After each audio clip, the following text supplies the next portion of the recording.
ذات دی دا ټول الله ته محتاج زه میته د جړا او د فریاد ستا پسر ز فریادی لاړ شم چرتا یوازې الله ته فریاد وګورا پیغمبرانو حالات راغلی وکنا سورۃ انبیاء کې تاسو لوی پیرس ذکر لسته و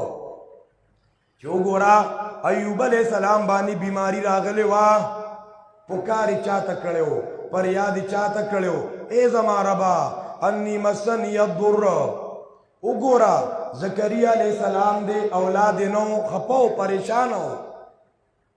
بچے اوغتا د چانے اوغتا رب لا تذرنی فردا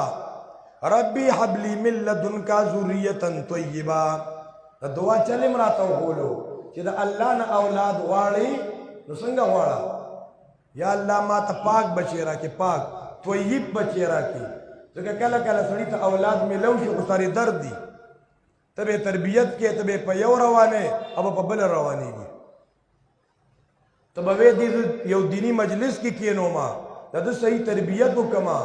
هغه بل پرانو سره ګرځي اب چرسیانو سره ګرځي اب پودریانو سره ګرځي اب نصاراو سره ګرځي چا سره نسواران منه یادو خیر نسواریانو نصاراو سره وګرځي ته په تربیت کې او په بل رواني بے ادب وي بد اخلاق وي دی وی رب رضی اولاد نه خو نه اولاد خو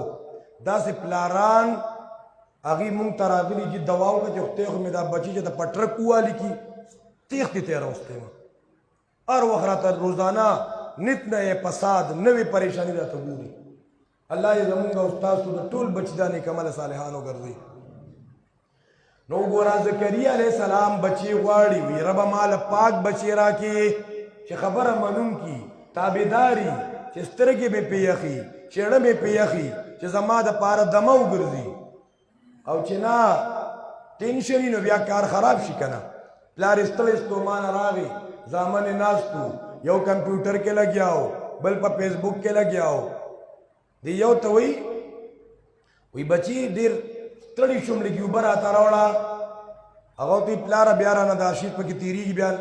بیا نه مزنی مزګار د فیسبوک کې مې دا شعر اړولې دا په کې بیا تیریږي هغه بل خواډنواله والے ټاپ تناستو وی بابا تا ته دا بے ادب نه معلوم ځان ته خپل وبرواله فدا سي اولاد بس کې بیا اولاد چستا نیکمل اولادی وګوره زکریا علیہ السلام بچی غواړي د الله نه غواړي الله حسو مد الله به حاجت ذات دے لم یلد ولم یولد ولم یکن له کفوا احد نتی سوک پیدا دی نچانا پیدا دی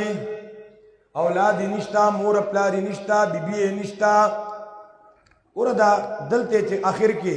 دا اللہ کم دا صفات سلبیه ذکر کو احد او صمد